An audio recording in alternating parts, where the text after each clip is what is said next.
Right, welcome everybody to this afternoon's strategic planning.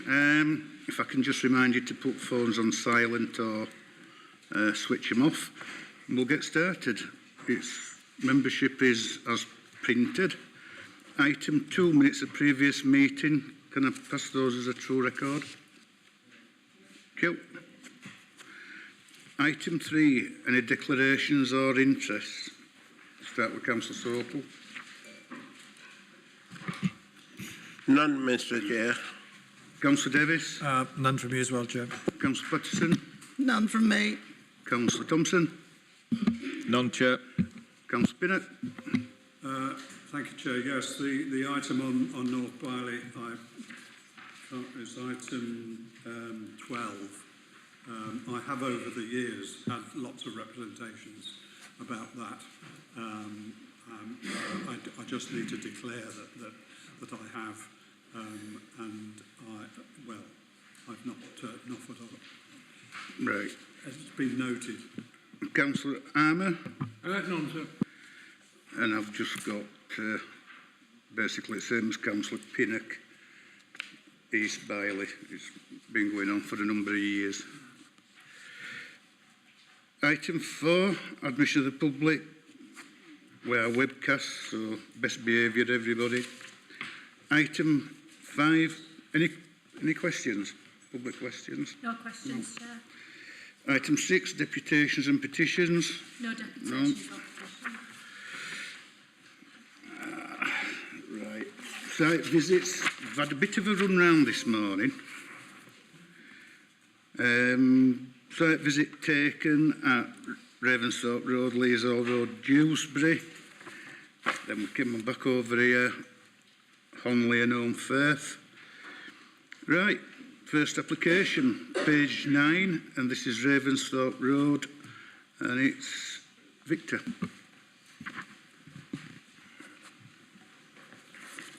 Thank you, Chair. Victor Grayson, Majors and Minerals team. This item 10, is a hybrid planning application relating to approximately a fifth of the wider Dewsbury Riverside allocated site, that's site allocation HS61, to the southwest of Dewsbury and south of Ravensthorpe.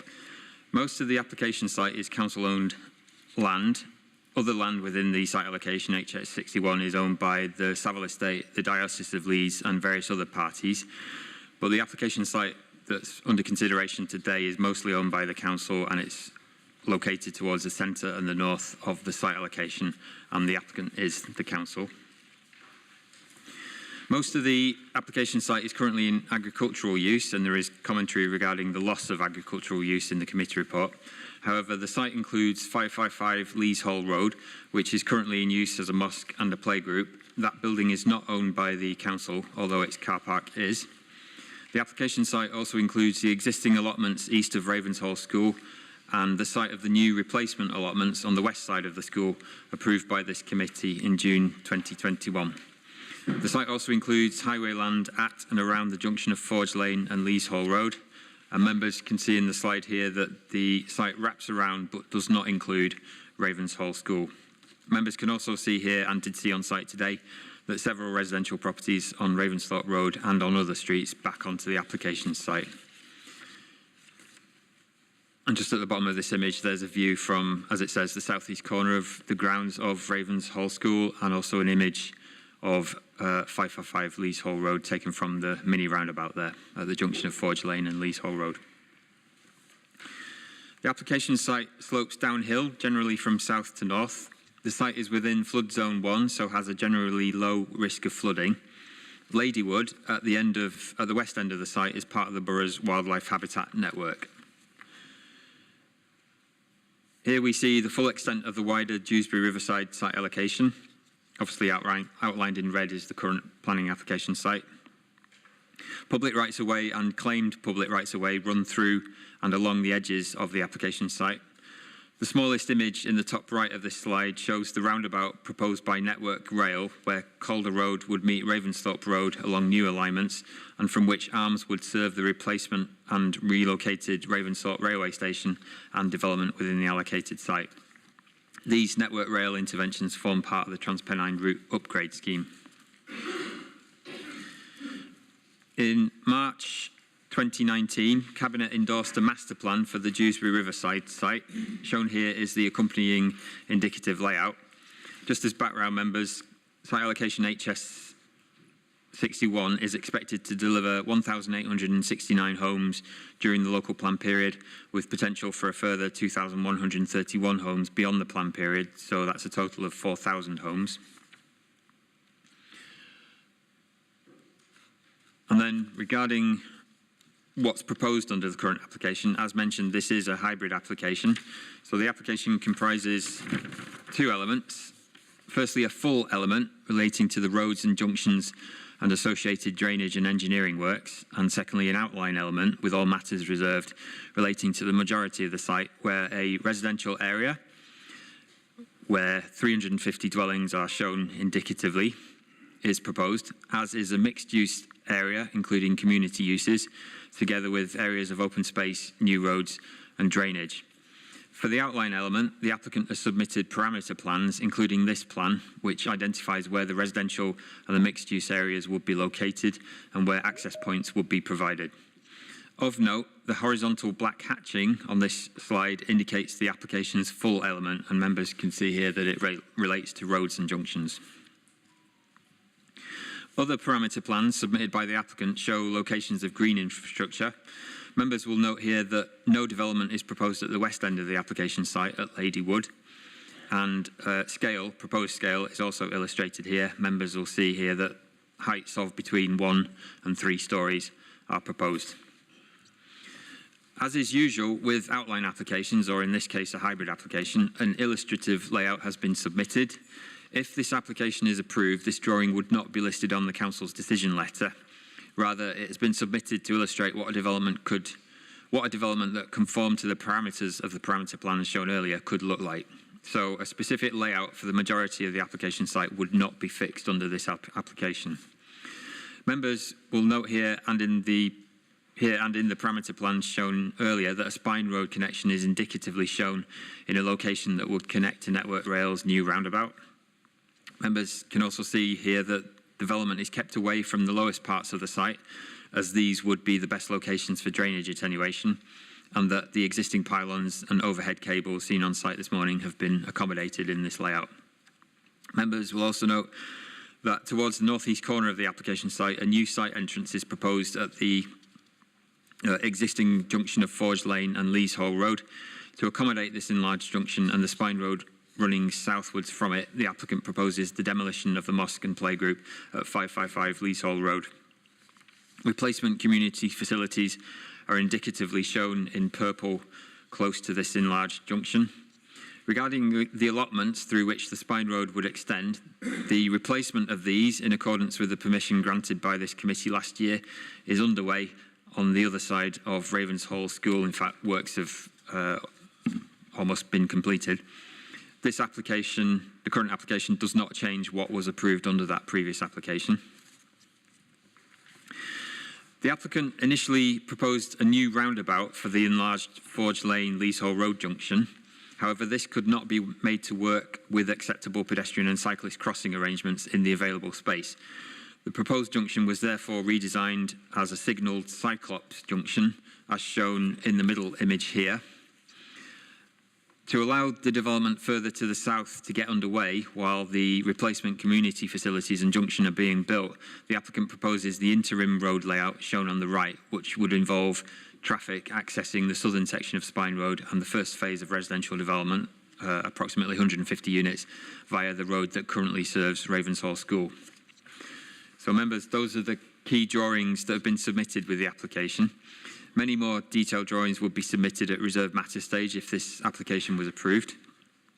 Given the site allocation, residential development at this site is considered acceptable in principle. The site is considered to be a sustainable location for residential development. 350 homes will make a significant contribution towards the Council's local plan housing targets, which carries significant weight in the balance of planning considerations and which is welcomed. Subject to conditions, there are no significant obstacles to residential development here in terms of site stability, minerals, contaminated land or archaeology. In terms of landscape impacts, the proposed development would certainly and unavoidably be transformative.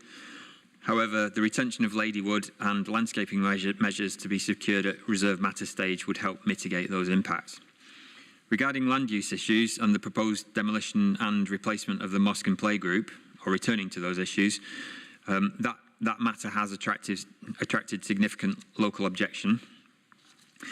There are efforts being made by officers in the Council's housing growth team and by ward members to engage with the relevant trustees and operators of the mosque and playgroup to reach agreement on what, when and how the replacement facilities will be provided. That parallel discussion is ongoing, while the assessment in the committee report before you members relates purely to the relevant planning policies and material considerations, specifically local plan policy LP 48, which allows for losses of community facilities where appropriate replacement facilities are secured.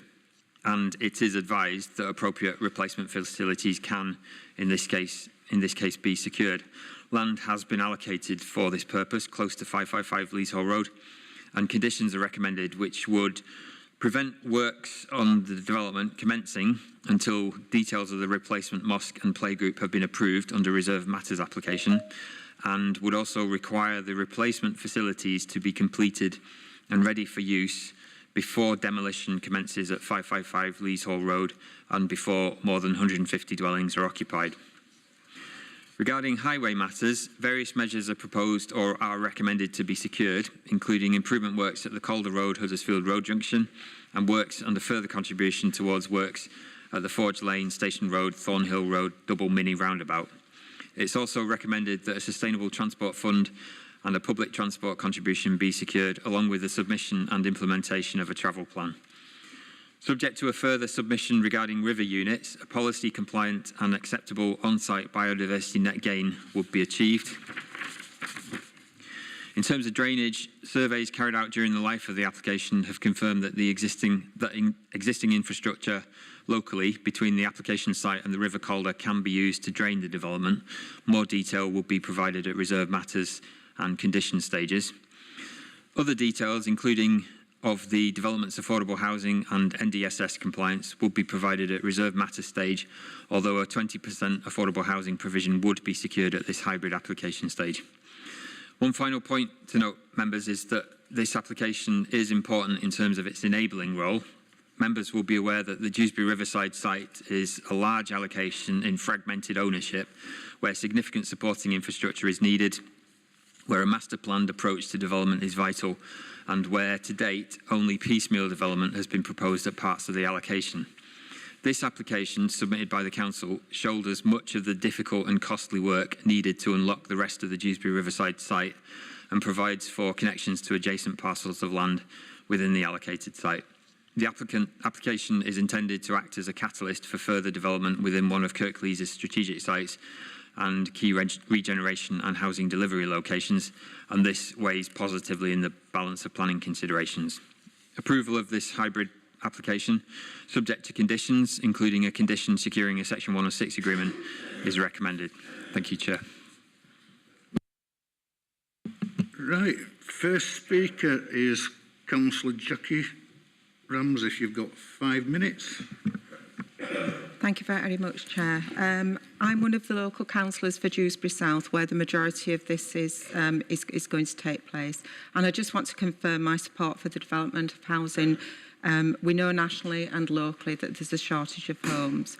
I think my role is to do the best that I can to ensure that the homes that we have, that we need, are delivered in the best possible way, not just for the local community, but for that wider community.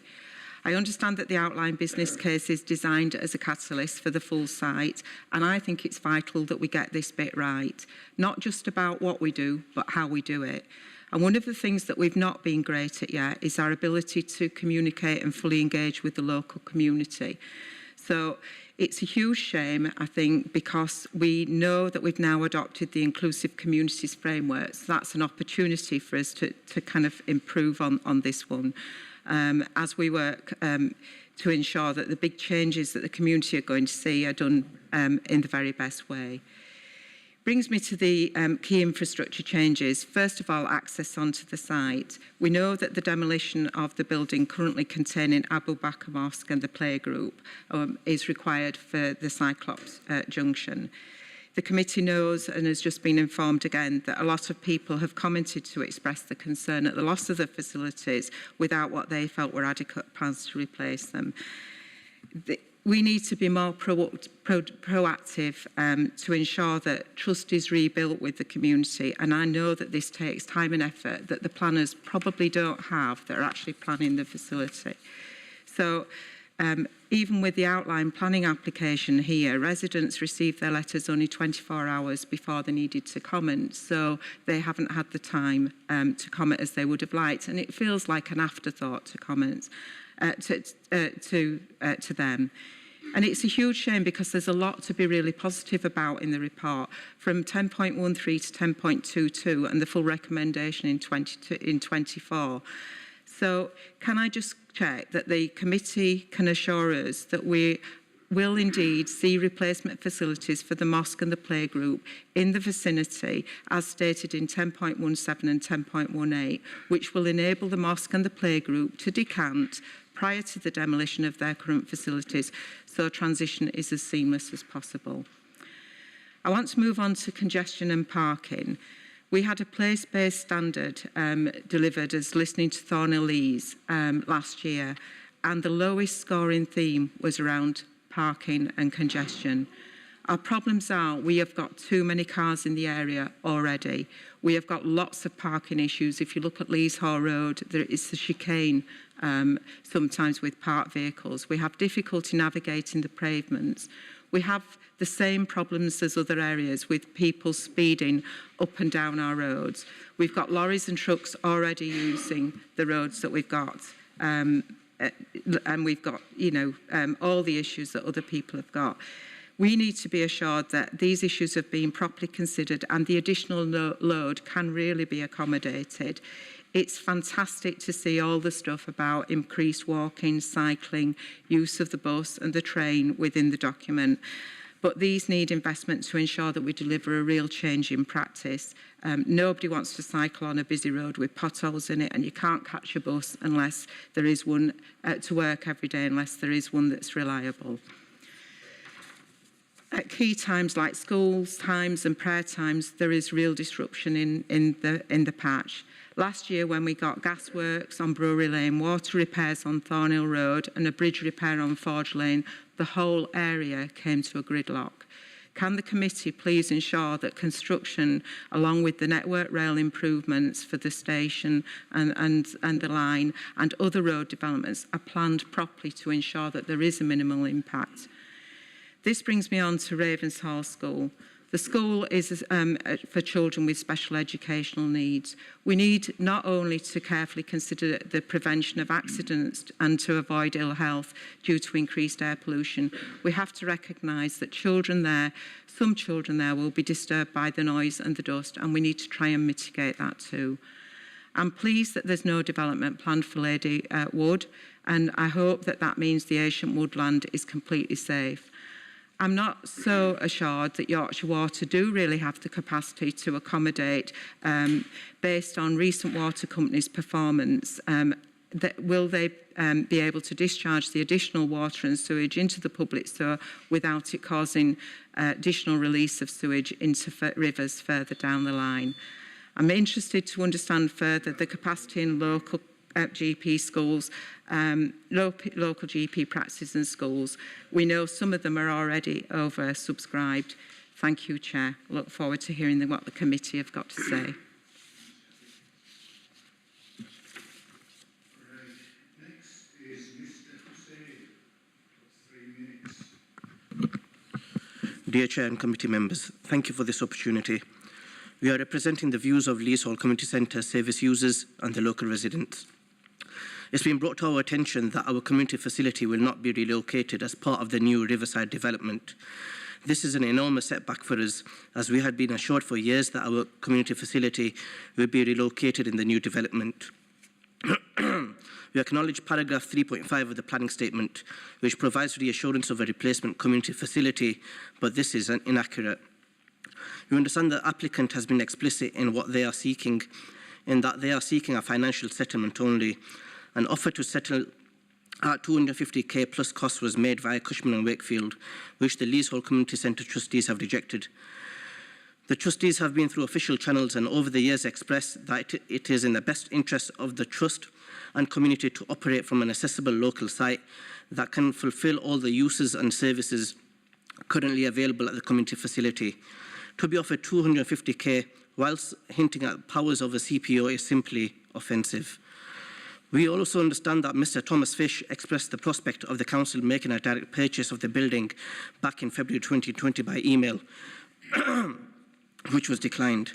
A subsequent site survey was agreed with a clear understanding that this would then allow the council to instruct architects and designers to look at more detailed designs for a replacement building. It has been over 2 years since the site survey took place, but the trustees have not been approached with a viable relocation proposal.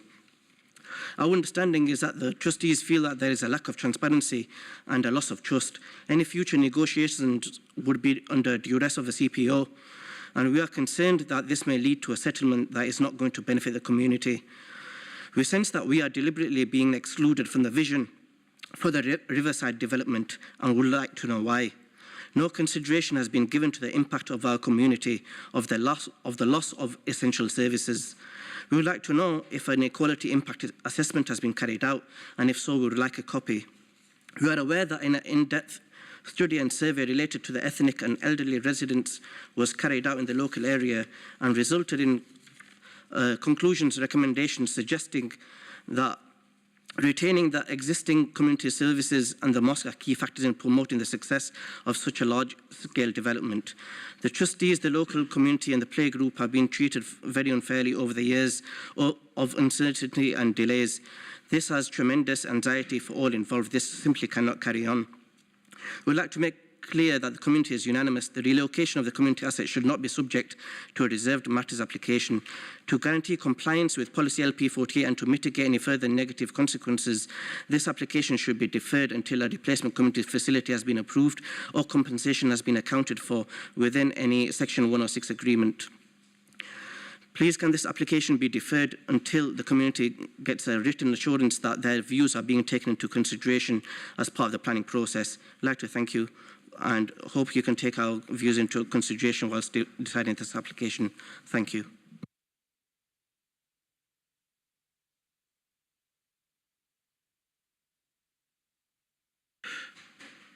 Community centre, I believe.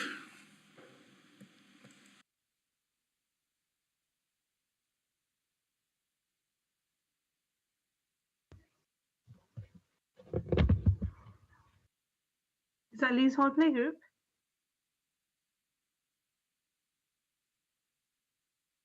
Is that for Lee's Hall Playgroup? I can't hear them.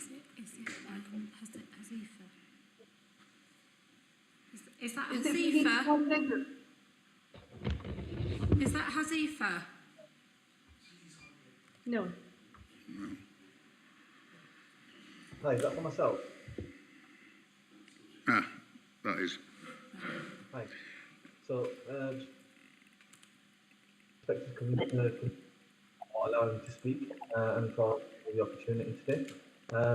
I'd just like to say that myself, I am a resident of Ravensthorpe Road and also a frequent user of the Lees Hall Community Centre. And my daughters also go to the playgroup as well. My feeling is that Lees Hall Community Centre have been providing, and they also continue to provide, valuable and vital services to the local and wider community. Now, a wealth of time and resources has been invested to reach the current levels of delivery. We provide services such as, Islamic prayer facilities. There's a supplementary school, a playgroup, funeral and bereavement services, marriage services, sort of general counselling, and support for the local population. There's also an active volunteer group which sort of lead in activities such as fundraising, etc. Now it's a place where people can congregate and socialize. Now, especially in a time like this where COVID has sort of restricted people socializing and sort of going outside, the elderly community within our locality, they've been feeling very lonely at home, and it's one of the only places that they can go where they can meet each other, sort of interact, and avoid any social barriers. Now, due to having such a place, it sort of gives them a meaning to go out every day. It sort of brings sort of some sort of meaning to their lives, having that social interaction.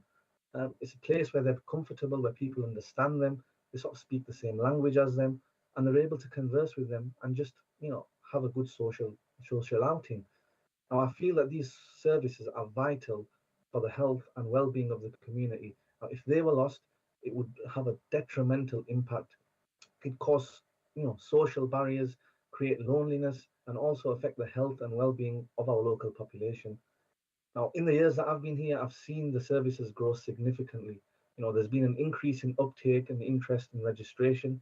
I feel it's essential that such a valuable and enriching service, which provides such an immense benefit to our community, must be maintained and not discontinued. Now, having previously received assurance that our site will be relocated, it's very disappointing to see that this has been completely retracted. Now, I appreciate, that there's a need for housing. However, this should not be at the expense of losing an essential service such as this. Now, we must ensure that the needs of our community continue to be met and that the provisions remain in place for these essential services. Now, my request is that the planning application... You wrap up, please. You've had 3 minutes. Okay, so I'd just like to thank you for your time and I hope that you can take this matter into consideration. Thank you. Thank you.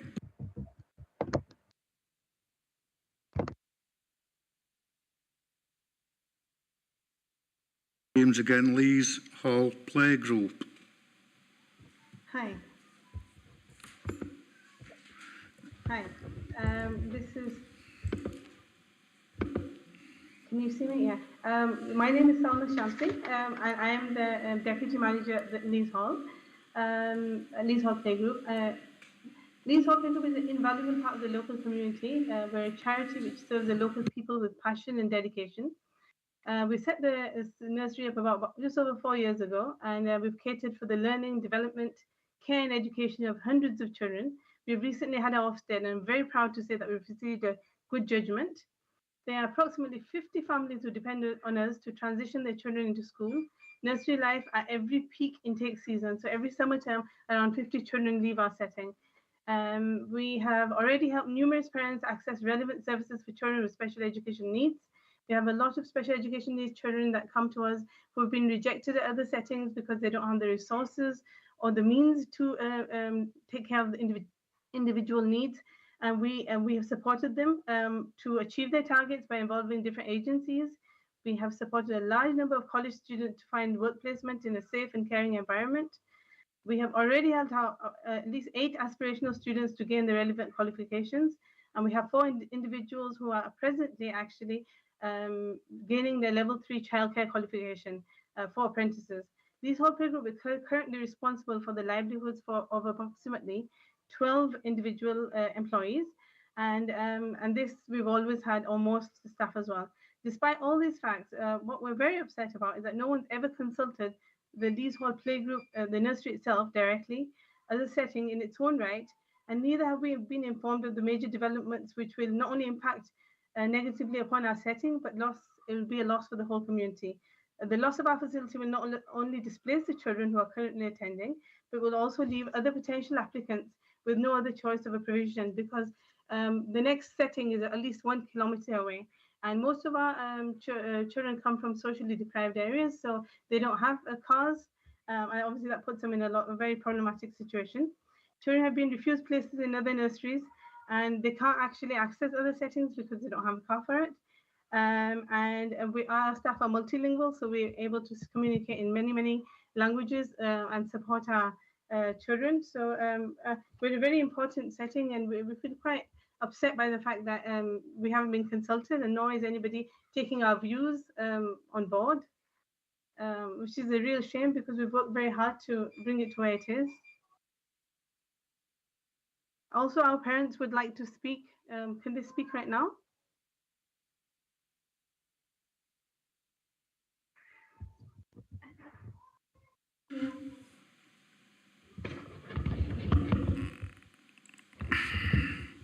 Hi, I'm Naima. I'm a mother of 5, and as an individual raising a family with the best educational opportunities in mind, I cannot stress the importance of Lees Hall Playgroup. So at the moment, I have 2 children who are benefiting from this. One of them is a 3-year-old, and she attends the playgroup at the setting. Excuse me, I have another. as you've not registered to speak, what I will do, I'll just give you 30 seconds to, let's say, make your main points. You really should have registered, but I'll give you another 30 seconds. Okay, I have another daughter that's doing an apprenticeship at the moment, and I think that this provides both of them with the best opportunities, and it's very accessible. So it's really important in our socially deprived area because it's hard for other people to access them. This lady might need some interpretation. मैं इस nursery में मेरी बच्ची होती है, लेकिन मुझे सबसे ज़्यादा मैं सिंगल पेरेंट्स हूँ, ये मुझे बहुत प्योरिटी देते हैं, मुझे इंग्लिश का मसला होता है, सब चीज़ों का मसला होता है। That's your 30 seconds. Thank you. Next speaker is Mr. Ismail.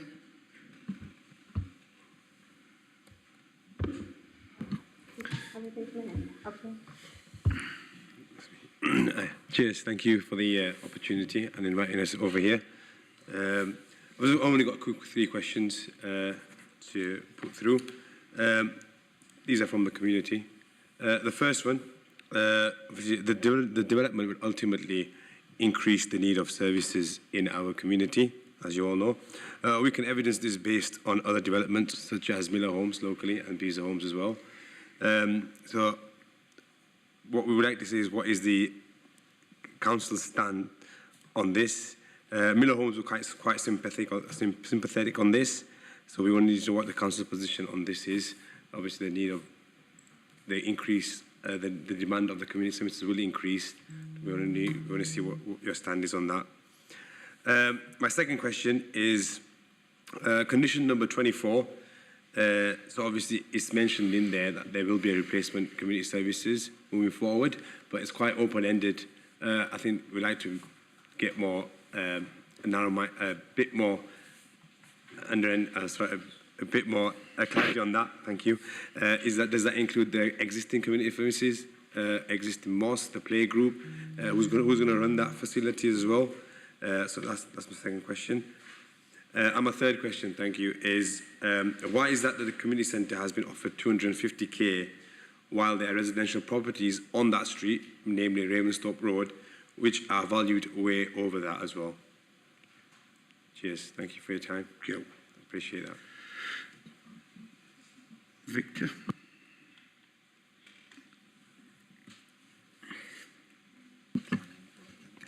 Yeah, thank you, Chair, through you.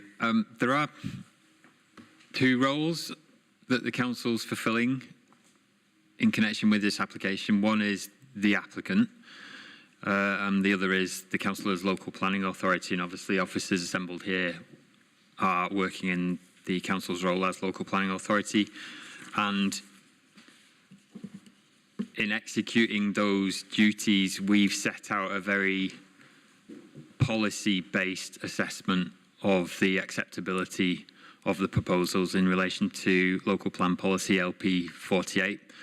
And as mentioned in the committee report and in my presentation earlier, because provision for a replacement community facility has been included in the proposals, and because there are conditions recommended that would require details of that replacement facility to be agreed at reserve matter stage before any work commences, and the conditions also would prevent the demolition of 555 Lees Hall Road until it would prevent demolition before the new facility is built and ready to be used. That gives enough reassurance and it achieves policy compliance in relation to policy LP 48.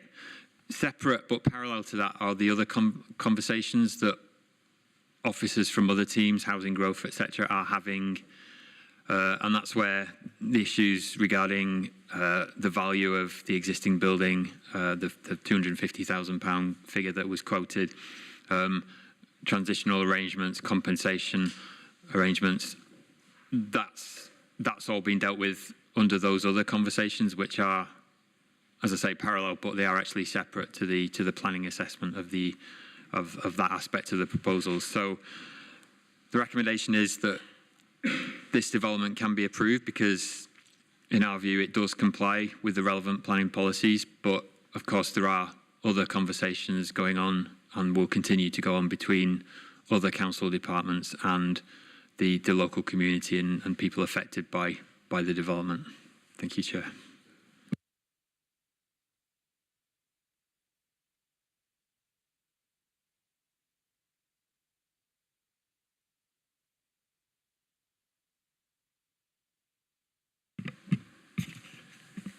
Thank you, Chair. Chair, I always believe in good communication with the public members, yeah? But by listening here to the speaker, it seemed to me the proper consultation haven't been taken place, yeah? But at the same time, the speaker is not asking to refuse this application. They're asking more dialogue with them. But I don't know, officer said before the demolition of this asset, including playground and mosque, there will be full detailed discussion with them. But it would have been better if they had taken place the consultation well before this application coming in. But again, I think it will be good improvement to replacement of this facility just close to there where the community can use. I understand the sentiment from the a religious point of these people, yeah. But I think we need, I'm not saying we should not approve this application, yeah, but I think it should be a subject to the further consultation if we decide this application today, yeah. Thank you. Thank you, Chair. I have to point out, I think, that this part of this application is outline, and that a lot of and therefore no development will take place under that part of it until the reserved matters is submitted and approved. However, I would just like to nail down condition 24, which has already been referred to, because there's something about it that I'm not completely happy about, or at least as it appears to be worded, because it says details of replacement community villages to be approved prior to commencement. And to me, that means before anything happens. But then it says, replacement community facilities to be provided prior to occupation of more than 150 dwellings. Well, that just puts confusion into people's minds. It might be better if that was left out altogether. And it just said that the replacement community facilities be provided prior to commencement, full stop, so that the users of those facilities can move from one building to the other, which will be a purpose-built building, and I'm quite sure when the reserve matters comes in that a lot of consultation will go on about the design of that building, what should be in it, and how it should be constructed. To me, this is a really good news story, or ought to be, if the right procedures are followed, and all the people involved in it are taken into the conversation. I mean, if that has not been happening up to now, then I regret that. I mean, I didn't know that. I'm not a local member, so I wasn't aware. But all I'm concerned about is getting this application right, and making sure that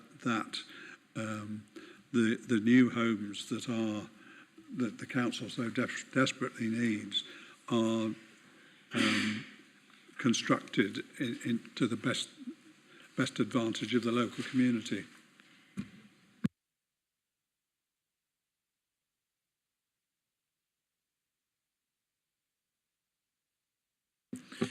Thanks, Chair.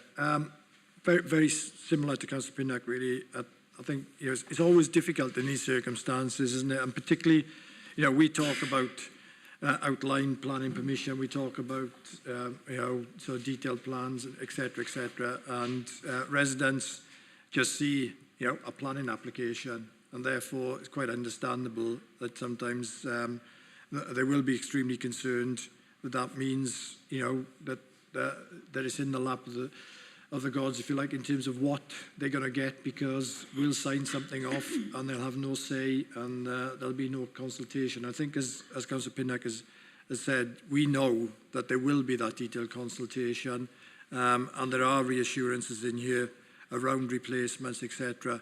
So I think that, as Councillor Sokol said, I guess all three of us saying, I think we do need to just think about how we consult with communities even at this stage. I'm not particularly pointing fingers or saying this is at fault in terms of officers. I think officers are doing their best in these circumstances, but certainly from my reading and what I've heard and what I've seen here, I don't believe there should be anything significant for the communities to be concerned about, but I understand why they're concerned, and certainly the guarantees that are in here that there will be the sufficient and appropriate replacements before anything happens is a very solid and should give confidence in that sense. And in fact, I think that there should be, hopefully, there should be opportunities here to actually improve on facilities.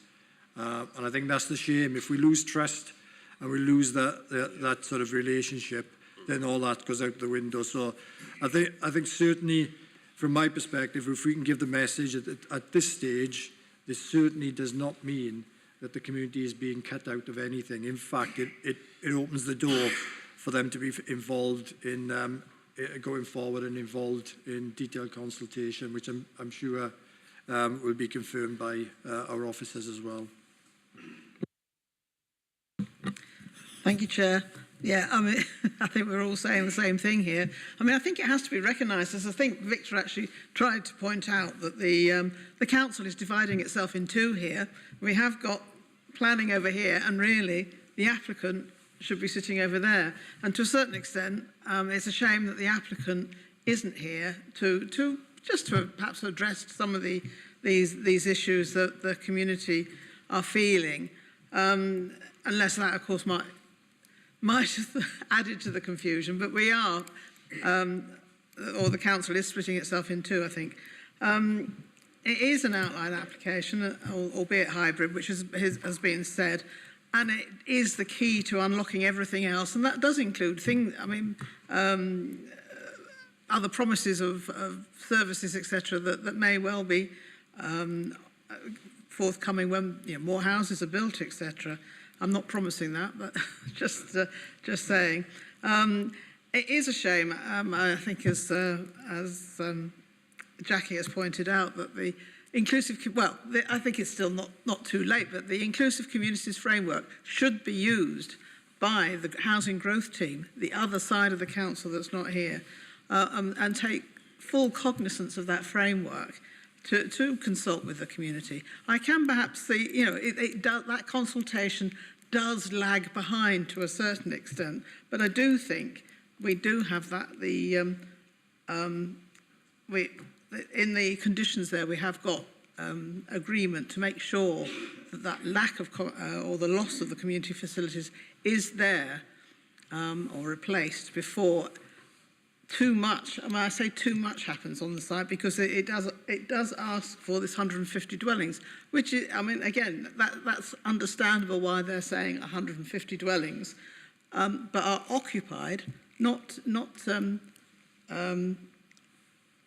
after they've been occupied. So these community facilities should be there before they're occupied. I think possibly the confusion that there is over 24 is it could be 24 and 24A. It could perhaps be split into two separate conditions, which might aid the understanding of that. But I do think 24 does give us that reassurance that everything will be in place for the mosque, for the playgroup, and other community facilities before this site is used at all. But it does have to be prepared. I mean, that's the issue. That's what we're really looking at or approving today, preparation of that site. Thank you. Thank you, Chair. Question is reference to the developers. So are we saying that the developer will build in advance the other buildings that are going to be demolished to replace them in advance? That's my first question. So the developer is agreeing to pre-build two other properties before the project starts. Is that correct? Okay, right. Well, the other is just a statement reference to the climate change policy. Again, I mention this every month, but my wife says I have to repeat everything so I can remember it more than anybody else now. So the climate change policy that we have at Council keeps getting written into applications like this, but I find it hard to understand how we can have ticks in the box as far as climate change policy on a project like this when, first of all, we're building on 161 hectares of land that we've got to turn over and lose all the carbon out of the ground there, and then build with materials that are carbon deficient as far as bricks and mortar and concrete rafts in some of the buildings, etc. So I'm wondering whether we actually calculate in to our carbon negative projects all the carbon that's released when we dig over the land, we lose the land, we use bricks and mortar to put buildings on these on this land that we've just decimated as far as carbon's concerned. And if we do all that, how the hell can we then be net positive within the next 14, 15 years? So that's my second question. Thank you, Chair.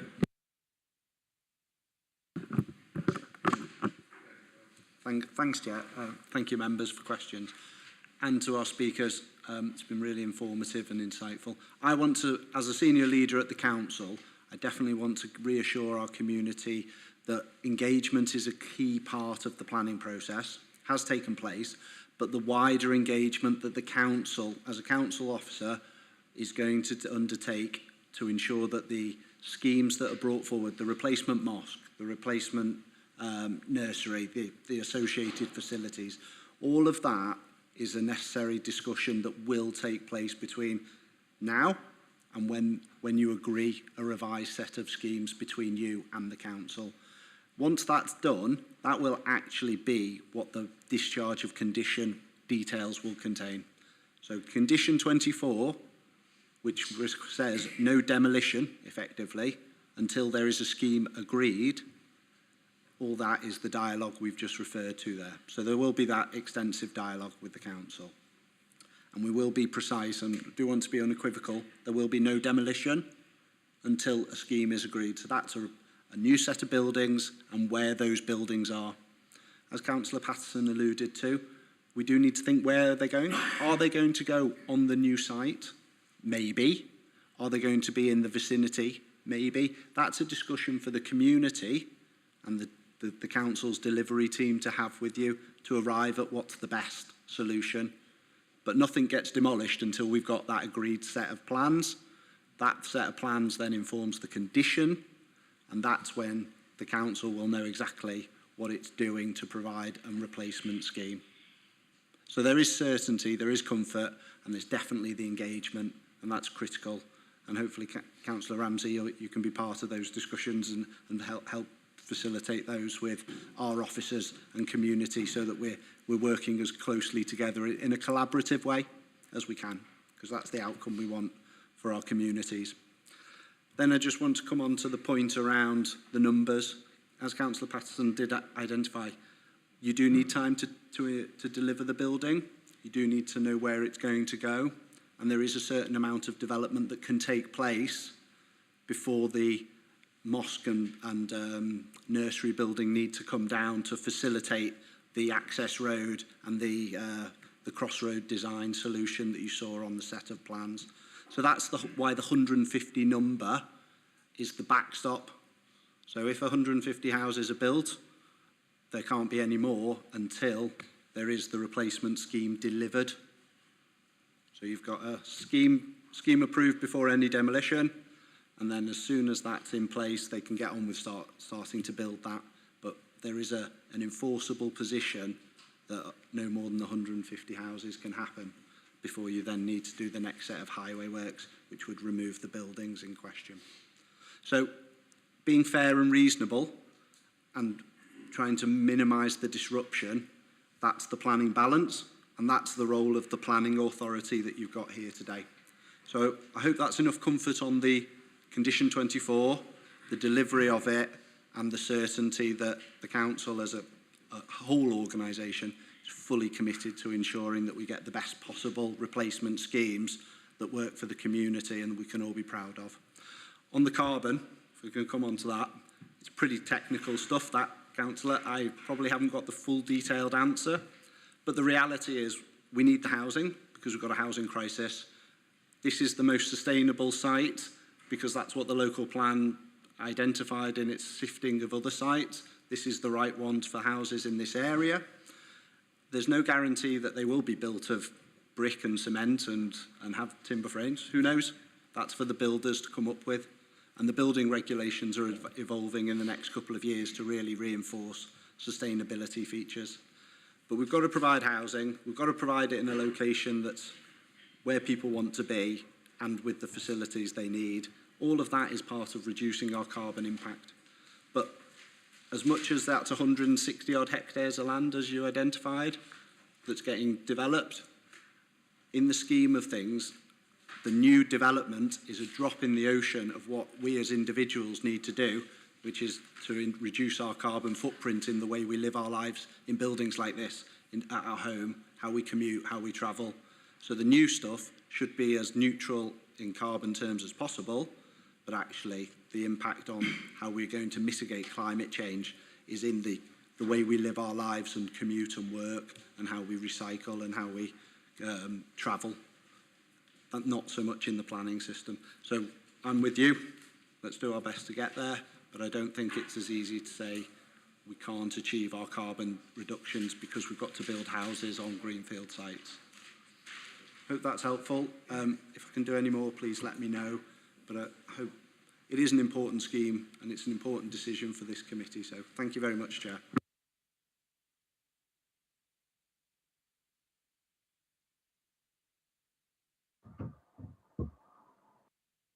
Yes, I'll move the accept the recommendations.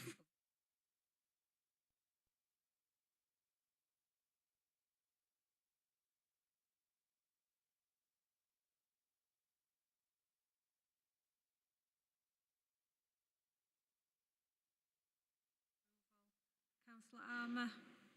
Yeah. Councillor Davies. For. Councillor Pattison.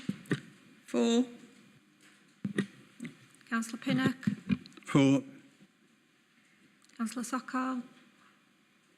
Yeah, Mr. Chairman, on the assurance given by Matthias, our main officer, I would go for yeah. Councillor Thompson. For. Councillor Hall. For. That's unanimous, Chair. Yo. Right, next item. Item 11, page 63.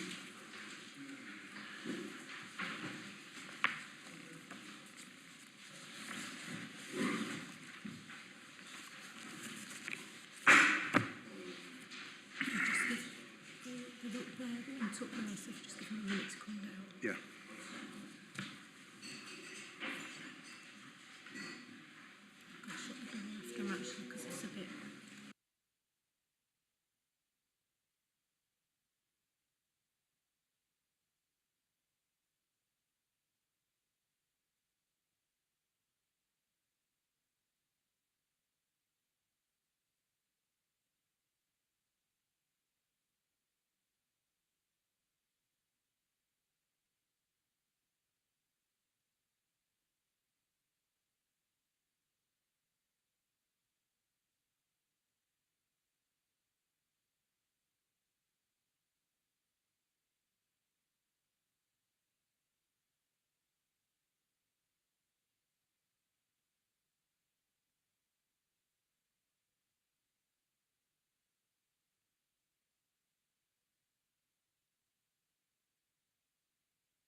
Thank you, Chair. My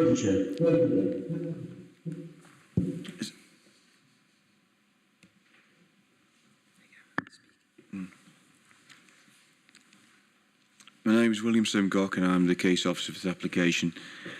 This application for the erection of a building to enclose an existing menage is brought before Huddersfield Planning Subcommittee for determination under the terms of the delegation agreement, since it would constitute major development. The site comprises a riding school and stables located on the northwestern side of Bradshaw Road.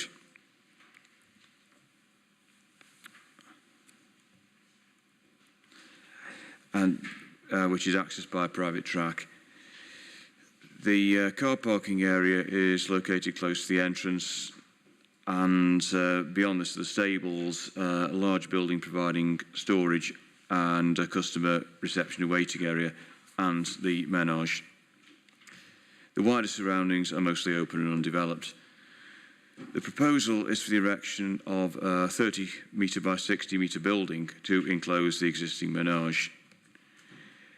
This elevation shows the layout of the existing buildings, and this shows the proposed building. The purpose of the proposed development is to enable the menage to be more fully used, and in particular by providing a sheltered environment. It could be used in windy conditions and in the winter when the ground is often waterlogged. Most forms of new built development are in principle inappropriate in the Greenbelt. Activities that take place within a building would no longer qualify as outdoor sport and recreation, which is one of the main exceptions listed in the National Planning Policy Framework. And an officer's assessment, what is proposed will have a much greater impact on the openness of the Greenbelt than the existing menage, and it is considered that the harm to the openness of the Greenbelt would be considerable. And to go back to the photographs, this is the buildings and menage viewed from near the entrance, looking towards the menage, and this is looking back the other way from the northeastern end of the menage, and this is land at the side of the menage and on the left, and here is a view from Bradshaw Road looking down towards the menage and existing buildings. The proposed building would, as can be seen from the elevations, be larger and higher than any of the existing buildings on site. And whilst its impact might be slightly softened by the deciduous woodland in the background, it would also be seen in the context of falling land to the north. This shows some images produced by the applicant showing a digital mock-up of what it would look like when built in context. This is what the applicant originally submitted, showing a small line of trees, newly planted trees, and this is the applicant now proposes a more extensive and thicker planting, and this is their visualisation of what it would look like from different vantage points, including from the Bradshaw Road and from the air. Now, the applicant has also provided a list of what are purported to be very special circumstances and to outweigh the inappropriateness of the development and the significant harm to the openness of the Greenbelt. It is noted that it may bring some minor benefits in terms of job creation, as set out in the report and update, and in reducing carbon emissions, in that it would allow the college to use it for their equine studies course in preference to another facility that's 20 miles away. In principle, the enhancement of a facility to allow it to be used in inclement weather can furthermore be used as a positive point, since it would support the aims of policy LP 4750 in encouraging greater participation in sports, including but not restricted to by people with disabilities, and the social objective of sustainable development as set out in paragraph 8b of the National Planning Policy Framework. Whilst this last benefit especially isn't insignificant, it is still not considered to be commensurate with the level of harm to the openness of the Greenbelt that would occur. This and the other purported benefits are not considered to carry sufficient weight to offset the need to preserve the openness of the Greenbelt on a permanent basis, and to which very substantial weight must be afforded. The proposed building, as previously stated, would be of much greater scale than any of the existing buildings and would appear more prominent because it would be seen in the context of falling land. The elevation of the land offers extensive views of the surrounding landscape, with long-distance views towards Castle Hill and Huddersfield, and the valley sides to form frayed views towards settlements of the valley below. It is officers' view this would be a strident and an intrusive feature. It is acknowledged that this could be somewhat mitigated against by the provision of a native woodland planting screen, and as shown in the applicant's visualisations. This would, of course, be more effective in the summer when the trees are in leaf than in the winter. It is considered that development would be harmful to local character, including landscape character, and they would thereby conflict with the aims of policy LP24A, the Home Valley Neighbourhood Development Plan, Policy 1 and 2, and paragraph 130C of the National Planning Policy Framework. Since it is expected that development would not result in a significant increase in existing peak usage, it is considered unlikely that it would result in an intensification of the use of the site in terms of vehicular access and parking, or that it would have implications on highway safety. My Highways colleague may wish to comment on this further. In conclusion, it is considered that development inappropriate in the Greenbelt in principle and would be materially harmful to its openness and also to local landscape character and visual amenity. The potential benefits of the development have been noted, but it is considered that in this instance they would not amount to very special circumstances sufficient to outweigh the harm to the green belt. It is therefore recommended that the application be refused for the reasons set out in the report. Thank you, Chair. Thanks, William. We've got two speakers. First one is Chris Charlesworth.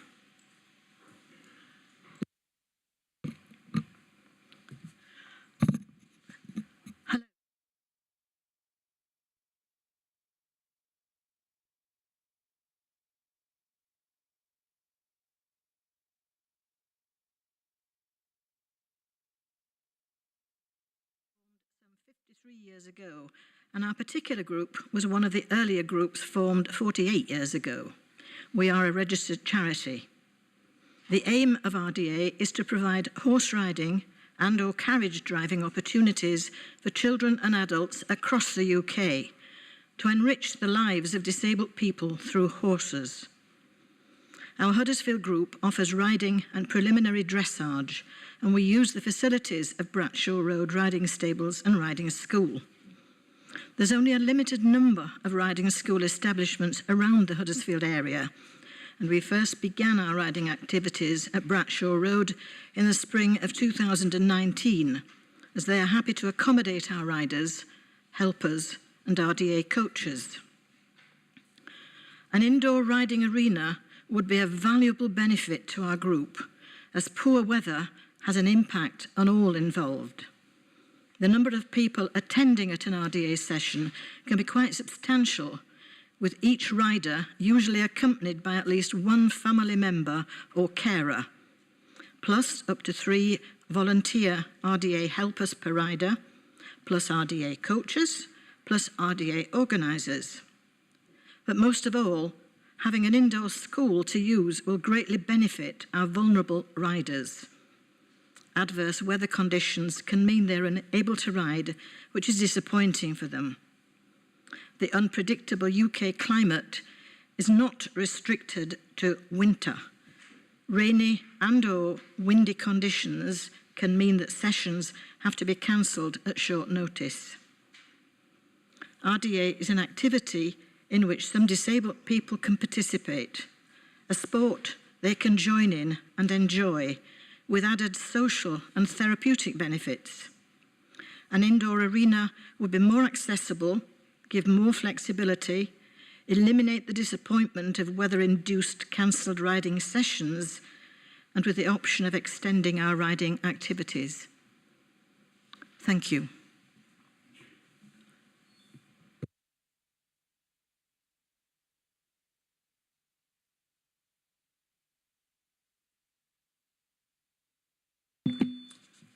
Thank you, Chair. I'm Hamish Gledhill. I'm the agent for the applicant.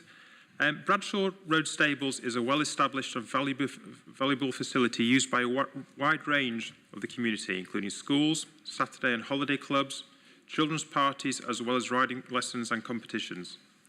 As well as the riding for the disabled, the facility is also used by Waves, who offer people with learning difficulties opportunities to improve their quality of life. As Chris explained, many sessions are cancelled because of the weather. Only the visit today, you could have seen how waterlogged the menage was. And the main concern is the wind that spooks the horses, making riding unsafe. The proposed development will prevent cancellation of these sessions, as well as increase the usage of the facility all year round.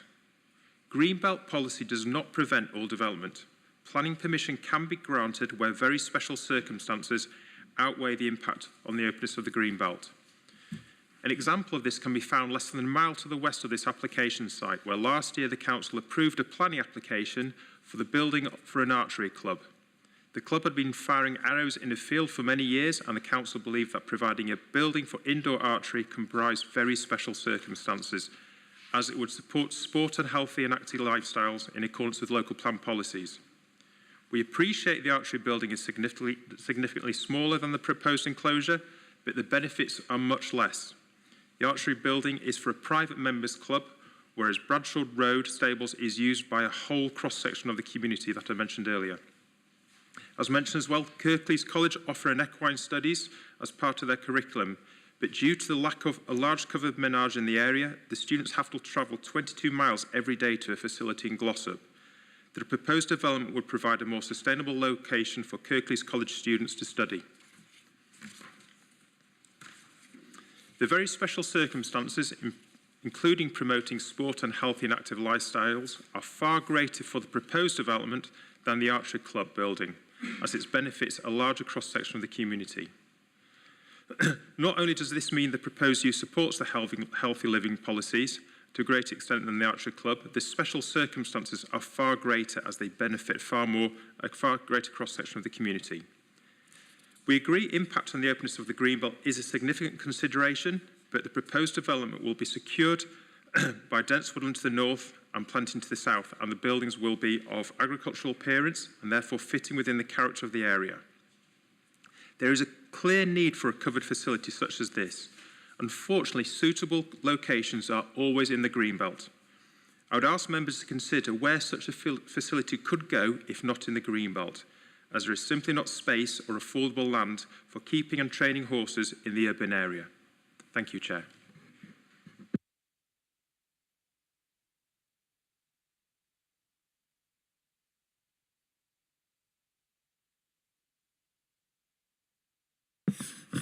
Thank you, Chair. I have to say I am in a bit of a quandary about this one, because I do accept all the arguments that have been put forward by the agent about why this should be considered in the Greenbelt, or this development should be considered in the Greenbelt. But I also understand the arguments that have been put forward in terms of planning policy about not developing in the Greenbelt. We went out there today and we saw it, and I mean, from a distance, the site actually looks a bit, I mean, excuse me, but if I sound rude, but looks a bit of a mess anyway, because there are so many different sheds and buildings there. I'm not saying that the new shed, which is would be significantly bigger than the others, would make it look okay. But what I am minded is that the tree planting, especially the additional tree planting that has been proposed, certainly if that was to actually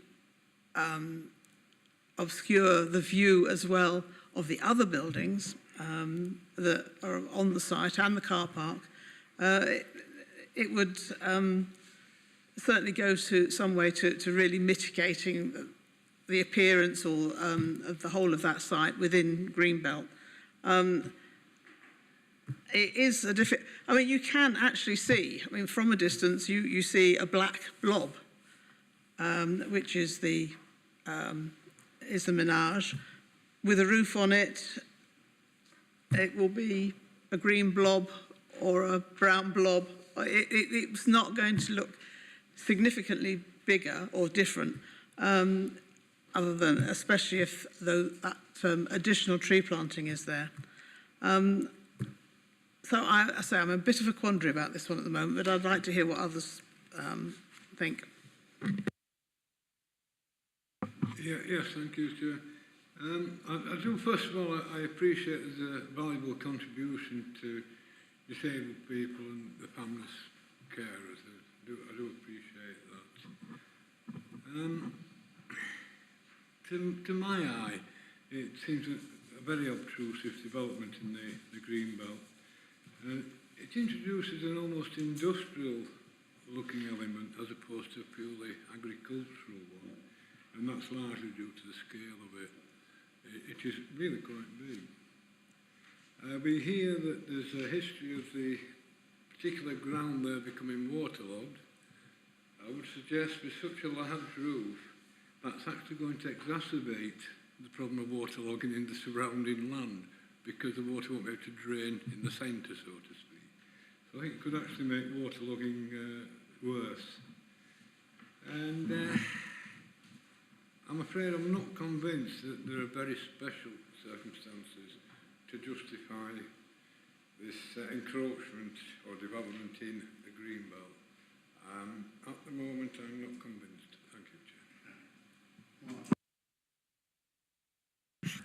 Thank you, Chair. Thank you, Chair.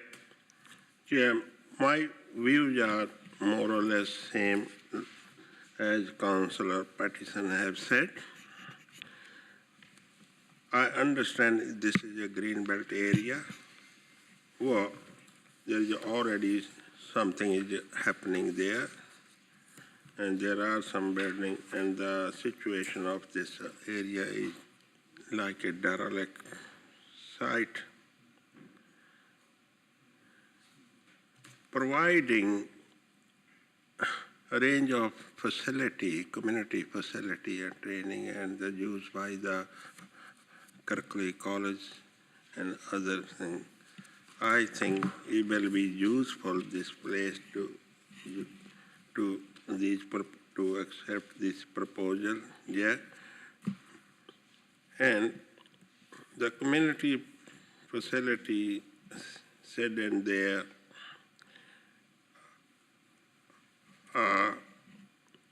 in my view, will outweigh the green belt issue, yeah.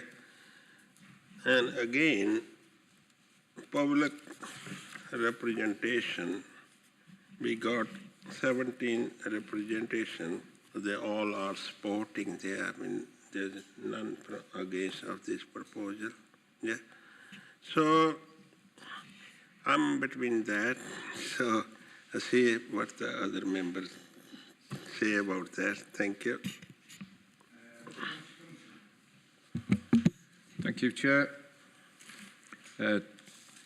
Just a couple of notes that I wrote down while people were speaking. One was the mantra of council as far as open for business rang bells with me as far as enhancing businesses in the local communities, which I believe that this would.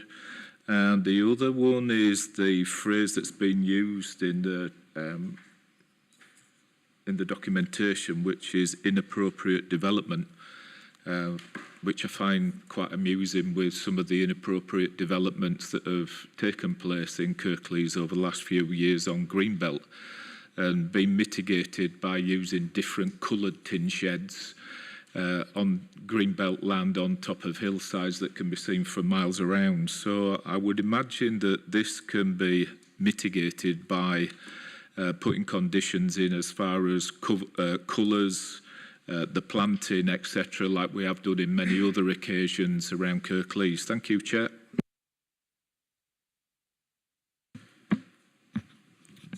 Thank you, Chair. I have listened to what has been said, and I understand the reasons why such a facility would be a good thing.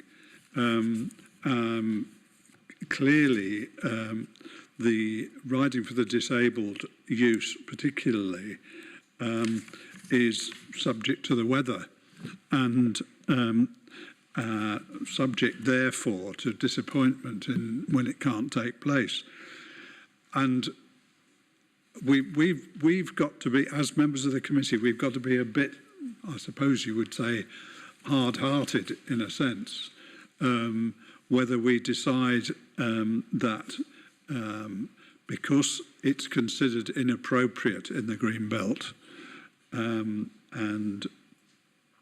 as the planning officer has said, most development in the green belt could be considered to be inappropriate in some way or another. Here we've got a menage which measures 56 metres by 28 metres. and that is by any estimate quite a large area that will be covered by a I can't remember what it was made of, but the sides are wooden boarding at any rate. I can't remember what the roof is.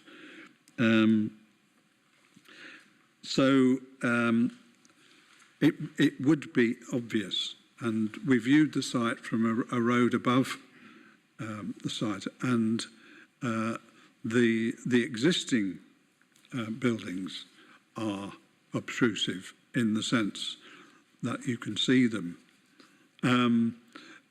I suppose I would be accused of being hard-hearted.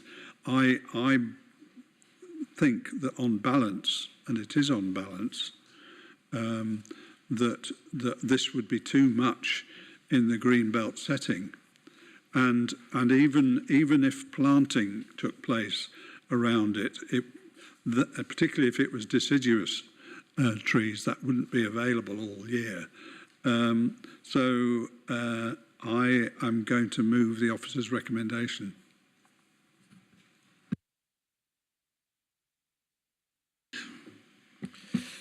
Yeah, I think, as everybody's expressed, it's quite a difficult one, this one, isn't it? I think a little bit like Councillor Pinnock, you know, I'm trying to focus on this as we would focus, you know, on any application within the green belt. And yes, you know, we know there can be exceptional or special circumstances, but even when that happens, we still have to look at the, you know, size and scale and the impact.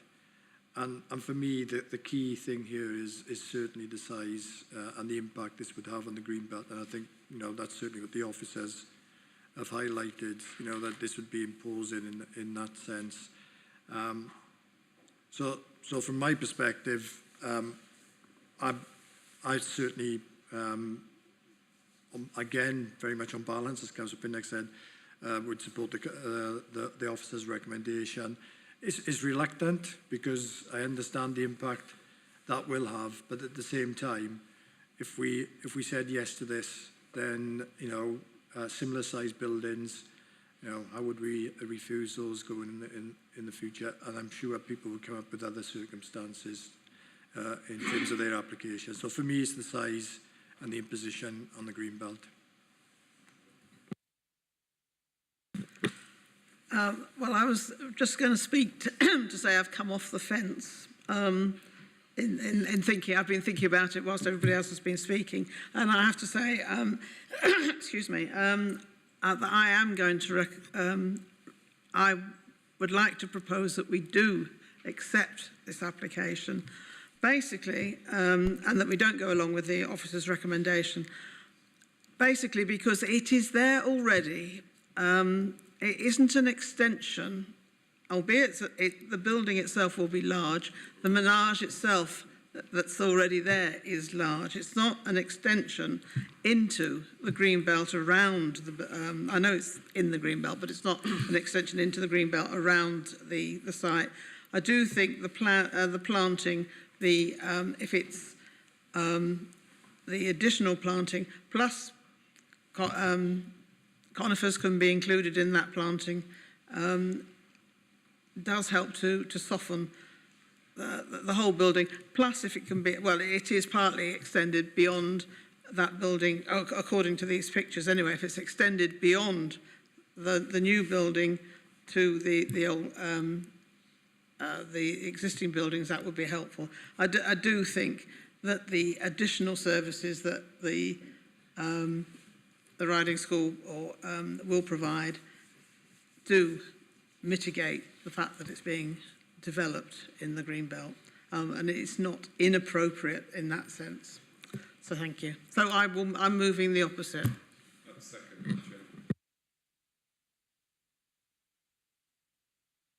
Yes, I just want to second Councillor Pinnock's proposal. So we've got support and second.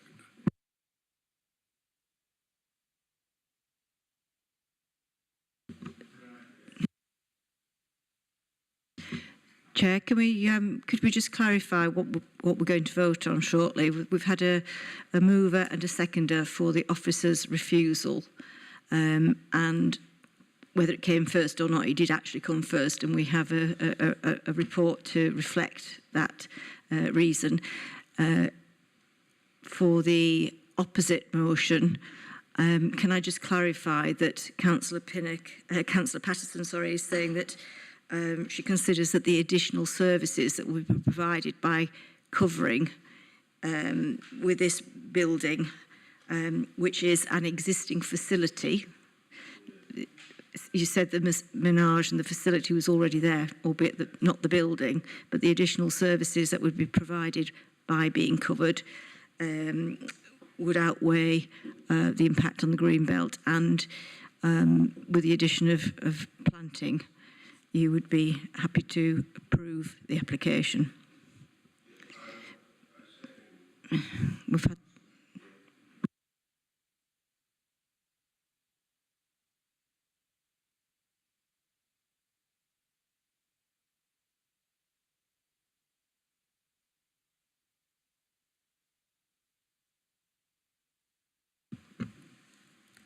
Yes, so you voted on the officer recommendation. Councillor Armour. For the recommendation. Councillor Davies. For. Councillor Patterson. Against. Councillor Pinnock. For. Councillor Sokol. Against. Councillor Thompson. Against.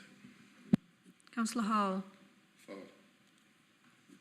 That's carried, Chair. 4 for, 3 against. Right. Next, page 75.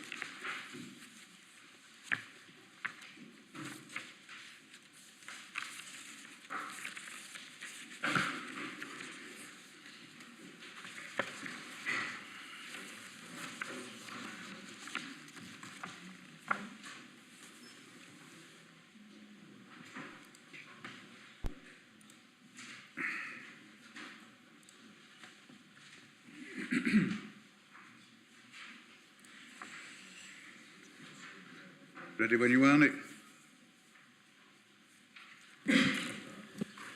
Thank you, Chair. Good day, members.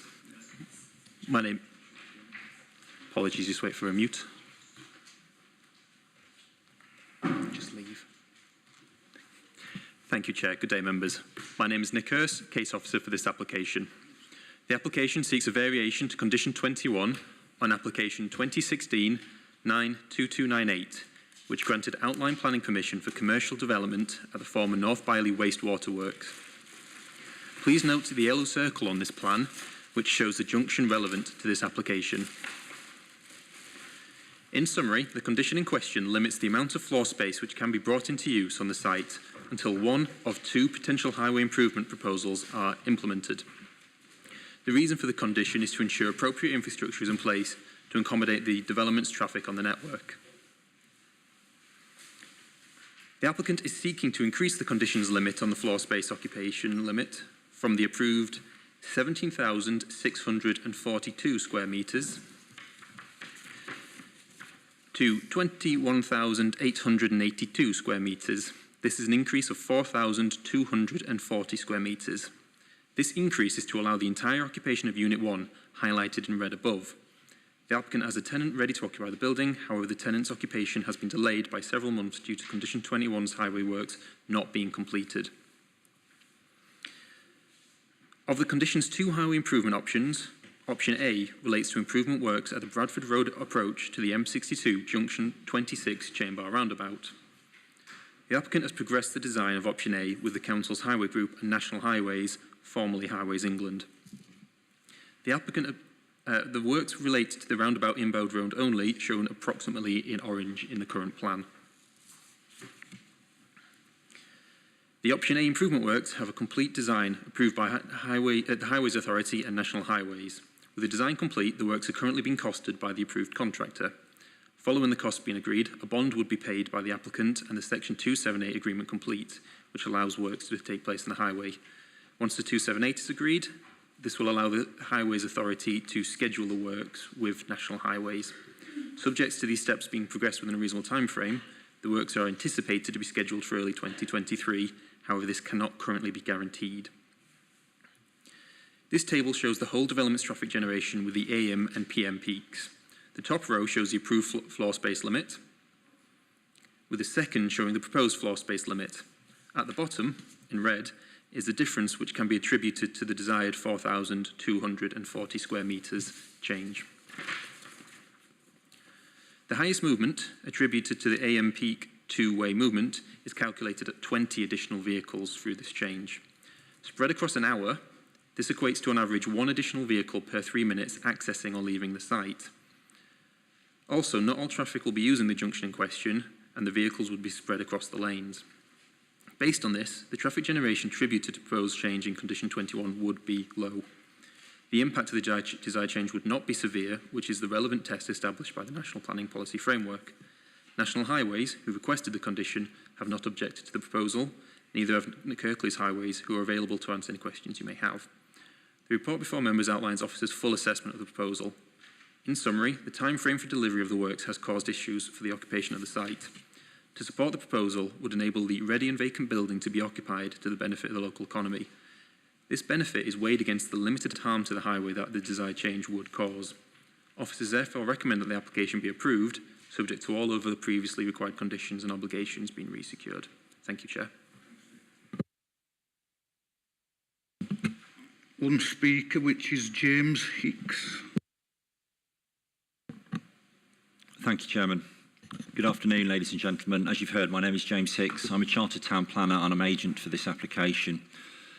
I'd like to start this afternoon by explaining how my client's interests and site relate to the wider site ownership. My clients are a partnership of Tungsten Properties Limited and British Airways Pension Trustees Limited. My client purchased what we now know as Phase 2 of the site and have through 2021 and 2022 delivered a best-in-class industrial building of some 21,882 square metres of accommodation. This building is now complete and ready for occupation. The wider site remains in the ownership of Interchange 26 LLP. Interchange are currently working on site on the delivery of other phases of development, which includes the delivery of the site access road. Interchange are also responsible for delivering the other local off-site highway works. My clients have been successful in securing an occupier for the building, a company known locally as the Advanced Supply Chain Group. For the building, the Supply Chain Group are there to take occupation near immediately of the building to fulfil their commercial operations. Advanced Supply Chain predict that their investment in and commitment to the site will create at least 200 new jobs. As you've heard from your officers, Condition 21 of the Outline Planning Permission requires the implementation of the approved off-site highway improvement schemes at the Chain Bar roundabout once 17,642 square metres of floor space is delivered. Noting that my client's building is some 4,240 square metres larger, occupation of this building cannot currently take place without breaching that condition. The point here is we don't want to breach the condition. Given that we have an occupier for the building, there is a need to consider if the case could be made to amend the floor space trigger, and this formed the basis of the scheme that we presented in the application that your officers have just carefully talked you through. Our transport planners considered that the case could be made that this increase in floor space was modest and in transport terms would not result in any impact on the network. As you've heard, as part of the consideration, the Council's Highways team and National Highways have both agreed that in this case there is no basis to withhold a planning permission here. Having established that there is no impact on the operation of the highway, I'd just like to take this opportunity to thank your officers for supporting us in getting to this point, and hopefully that a successful decision from this afternoon from this committee will be a great comfort to Advanced Supply Chain, who will now have greater confidence in committing their investment and job creation proposals to Kirklees in this site. Thank you.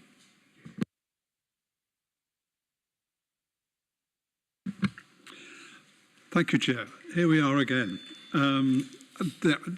I make no apology for asking for this to come to committee, because one of the problems that I have found with this site is that although we had an outline permission that was granted 5 years ago, what has happened since then is 4 different reserved matters applications. And whilst I acknowledge that developers can do this, it does create, well, not alarm exactly, but it creates confusion in the local community about what exactly is going on. And I think that deciding an application like this in a public forum like this it's part of my job as a ward councillor to ensure that this happens, quite frankly. That isn't to say that I'm against what is being proposed, because in the round I'm not. I have seen the building constructed, and in its own way it's quite attractive, actually. It's been quite well designed.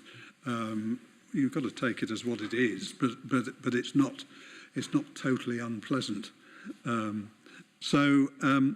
what I am concerned about, and if members can cast their minds back to the previous time that we had an application on this site, we had quite a long discussion about last mile deliveries, and noting that we have a logistics company, or what seems to be a logistics company, wanting to take over the building. I do want some assurance that we are not going to get a swarm of vans leaving this site, which will of course play havoc with the traffic generation figures, as we were talking about on the previous occasion. I know we might get reassurance that this isn't going to happen, but I think that if we were going to grant permission, then a condition needs to be put in, similar to the one in the previous application, to stop that, or if they insist on doing it, for them to come back to committee to vary the conditions. As far as I'm aware, when the traffic generation figures were estimated, both at outline stage and since, there was an element, it was mostly to do with private vehicles, some vans and large lorries. If the balance changed into a lot of vans, then though the traffic generation is going to be quite different, because the access to this site goes through Oakenshaw Village and has the potential to cause nuisance to those living there, I want some reassurance that that isn't going to happen.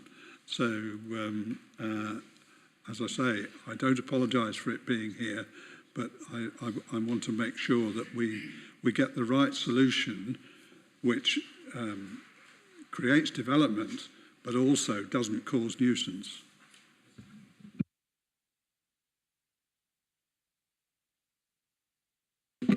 Thank you, Chair. Just to make it clear that I have no objection to the site being developed. My only objection or concern is the ingress and egress of any transport going in and out of the facility. You've got Milcar Hill Road leading on to Cliff Hollins Lane. Cliff Hollins Lane is at many points up Cliff Hollins Lane single track. You can't even get two small cars up there at the side of each other, let alone a van. There's always been trouble up there as far as fly tipping, antisocial behaviour, and many problems as far as traffic accidents are concerned. Also at the bottom of Milcar, there is also a junior school that's quite congested in the morning on drop-off and quite congested at early evening at pick-up. So my real concerns are any form of transport, let alone last mile, because within within a mile of this depot, I know of TNT Depot, Last Mile, Ocado, Morrison's have all got last mile delivery services running around that area as well. So I'm really concerned about the way in which people access, the delivery drivers access this site, and wondered whether, yes, we're passing this as far as planning's concerned, but whether we can do something reference to the access into the site. Thank you, Chair.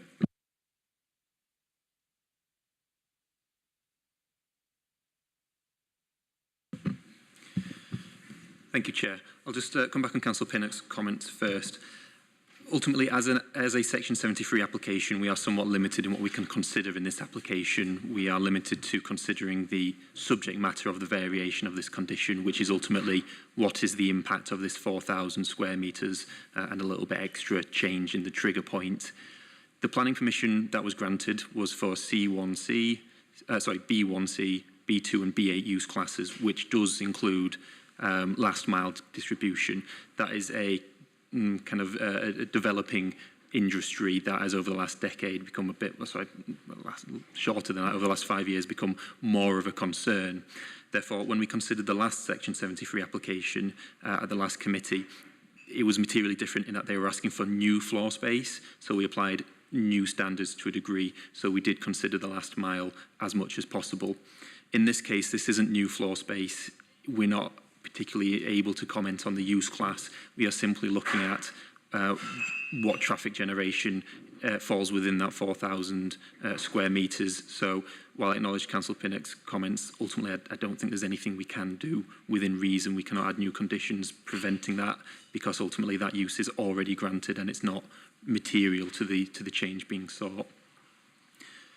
In regards to Councillor Thompson's comments, similarly, this is a Section 73, and again, we're just focusing on the question of that 4,000 extra square metres. The access has been approved. There were conditions to control that and then put other works, improvement works in place.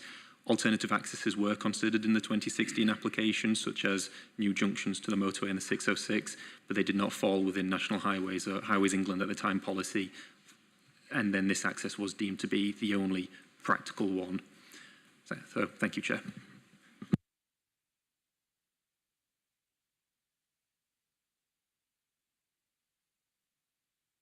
There was a little bit of silence there, so I thought I'd poignant silence. I think certainly listening to that, because I was interested in hearing responses around that in terms of whether we could do anything. And having listened to the officer's presentation, obviously gone through the papers, for me, I see no reason not to back the officer's recommendation on this. So on that basis, I'll move off officer's recommendation. I'll second that, Chair.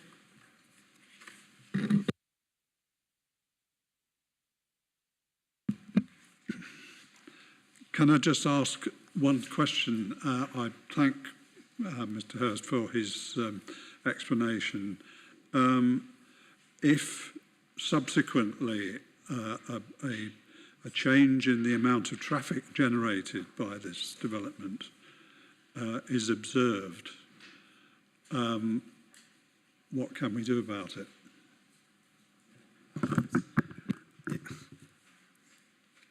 So the assessment looks at the use class, which includes this the topic of this last mile business. Anyone who comes in within that use class, effectively, there's no change of use, there's no change. If there was a change, it'd be material, it would require planning permission, we'd take enforcement action, planning would be required, you would see it, but it's only under that circumstances it was a materially different use, not a different operator if it's within the use class. That's all we can, because you're limited. I'm sorry, the point I was making, we've got figures in the report showing what is the estimated traffic generation from this site at different times of day. If somebody local, and I could think of several people who live locally who would do that, observe something quite different, What do we then do about it? Even with no change in the operator, what Mr. Franklin's saying is that it sounds as though we can't do anything about it. But to me, if there is a material change in terms of intensity of use, then I think we have got a case, or could potentially have a case. I just need clarification of that. Otherwise, as I said earlier, I'm not against the development, but I need reassurance. I know of quite a lot of people in Oakenshaw who would want reassurance on that score, and I'm trying to do my job to represent them. So. Can I just say, Chair, through you, that this application today here is, as the planning officers outlined, is a section 73, and all we can look at today is the impact of what this particular application is seeking, and that is to allow, is it 4,000 square metres of space, and the impact of that opening up of that increase would have on traffic generation.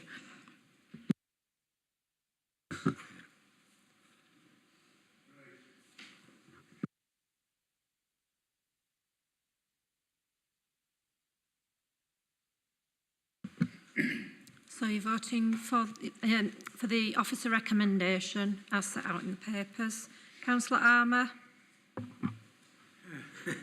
Very, very reluctantly, but for. Councillor Davies? For. Councillor Pattison? For. Councillor Pinnock? Sorry, folks, I don't normally do this. I think I'll have to vote against it because I'm not totally satisfied with the answer I've had. I know why it's been said, but sorry about that. Sorry, did you say abstain? Against? Yeah. Councillor Sokol? For. Councillor Thompson? Against. Councillor Hall? For. That's carried, Chair. Right. Next item.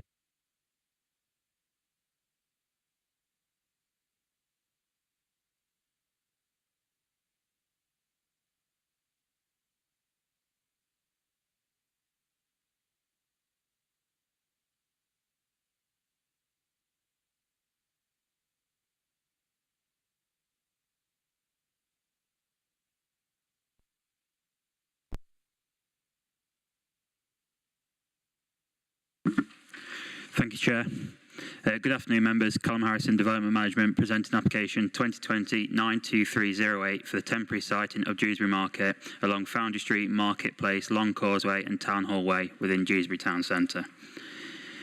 Planning permission is sought for the temporary relocation of Dewsbury Market. The proposal would include 4 interconnected areas: Foundry Street between Corporation Street and Marketplace, Marketplace itself, the western footpath of Long Causeway, and the forecourt of Town Hall, extending half the width of Town Hall Way.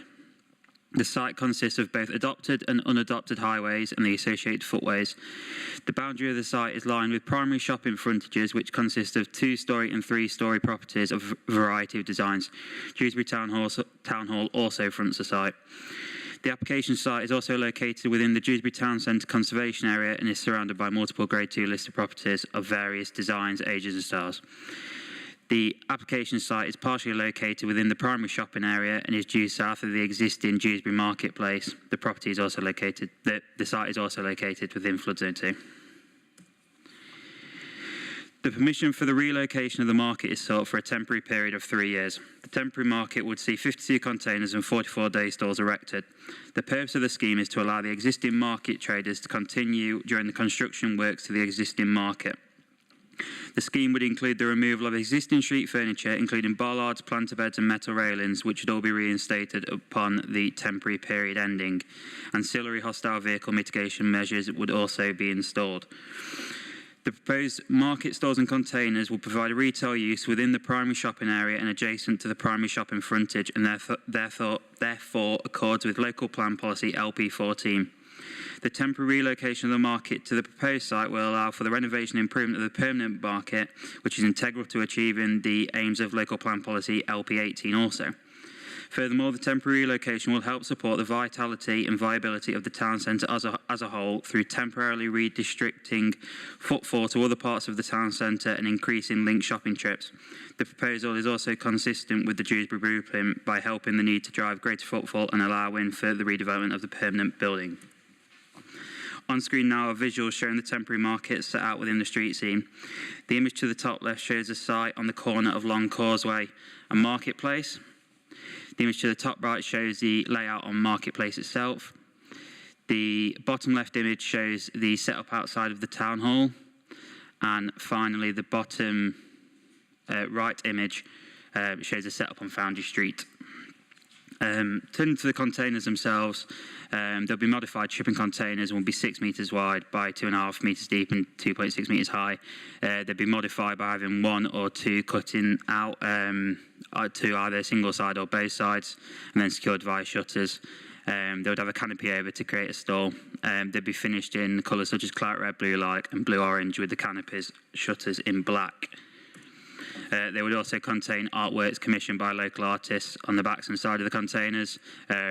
Officers consider this offers sufficient visual interest and will provide a more modern finish while lessening the harm and providing some character to the development. To conclude, the proposed temporary relocation would allow for the already approved redevelopment of Dewsbury Market, thus strengthening a key asset for the town and helping support the vitality of the wider town centre. The temporary location would allow for the existing trades to remain in business through this transition period, as well as enhancing the existing town centre offering, which would encourage footfall, link trips and dwell time within the centre, boosting the economy and vibrancy of Dewsbury itself. The temporary nature of the development would limit any harm to the conservation area or adjacent listed buildings, whilst, as stated previously, the artwork and bright colours would offer some character to the development. Officers consider that the proposal would not result in any significant harm in terms of highway safety or flood risk, and the development can be controlled as to ensure the amenity of nearby residential occupiers is not unduly prejudiced. As such, by virtue of all statutory and non-statutory consultees supporting the application and subject to the conditions listed in section 12 of the committee report, officers consider that development would represent sustainable development and is therefore recommended for approval. Thank you, Chair. Got 2 speakers. First is David Stanyland. Good afternoon. My name is David Stanyland from BDP and I am the planning agent for this plan application representing Kirklees Council. Full planning permission is sought for the temporary siting of Dewsbury Market. On the 9th of February 2022, planning permission was granted for the redevelopment of Dewsbury Market on Clough Hall Street. It's important that the market continues to trade effectively whilst construction works are underway, but it will not be possible for traders to remain in their current locations on the market site during this period. The market site must close for trading in its entirety for a temporary period during the construction works. The market's closure to allow the construction to take place would cause significant short and long-term harm to the market, its traders and the town centre were a temporary solution not found for its relocation. The focus, therefore, is to seek to temporarily relocate traders onto the surrounding nearby streets, which this plan application seeks permission for. The proposal presented before you to temporarily relocate the market onto Foundry Street, Marketplace, Long Causeway and Town Hall Way is one which was approved by the Council's Cabinet members in March 2021 to take forward and seek planning permission for. It ensures the market stays within the core of the town centre, giving it the best opportunity to trade well, support town centre trade and minimise the disruption to traders and the construction programme. The temporary market will accommodate 52 containers and 44 day stores. The containers will measure circa 6 metres long by 2.5 metres deep and will remain in situ for the duration of the temporary permission. The day stores will be gazebo-style pop-ups that will be erected in the morning and dismantled after trading on market days. Comments raised by statutory consultees have either been addressed during the planning application process or can be controlled via condition. As such, there are no outstanding technical matters which would preclude development from coming forward. The proposal accords with national and local planning policy, represents sustainable development. In summary, Dewsbury Market is a key part of the economy of the town, with visitors coming from miles around. The economy of the whole town is improved with people coming to the market and visiting other shops whilst in the town. This economy needs to be supported while the main market site is being redeveloped. By allowing the temporary market proposal, the market operation can continue, which will ensure the economic viability of the area is maintained. Should members have any questions, a representative of the client team, Karen Roach, is here, who I can defer to if she is better placed to answer. In final conclusion, I respectfully request that members support your officer's recommendation for approval and grant planning permission for this proposal. Thanks, David. Do you want to say anything, Karen? Thank you, Chair. Karen Roach, Market Manager. I'd just like to say that in support of the application, I've personally been into the town centre and spoken to 60 businesses, taken the plans and discussed the plans with each of the businesses, and without exception they were very positive and looking forward with excitement to the market being located within the town centre. The market team will run the market while it's in its temporary location, and they will be on site every day to manage the waste and make sure it's safe and look after the toilet provision, which will be reopened in the town. Right, thanks, Karen. Right, members, pretty straightforward. Paul. Took my words. I think fairly straightforward, but really exciting as well. I think one of the challenges I believe with this is actually when we complete the work on the market is actually moving them back into the market, because I think this is going to really rejuvenate, revitalise the town centre. So certainly very supportive. Clearly, as a cabinet member, we had presentations on this as well previously, as said. So from my perspective, I'd certainly like to move officer's recommendation on this. Carol? Yeah, just a couple of questions actually, which I don't already know the answer to, that is.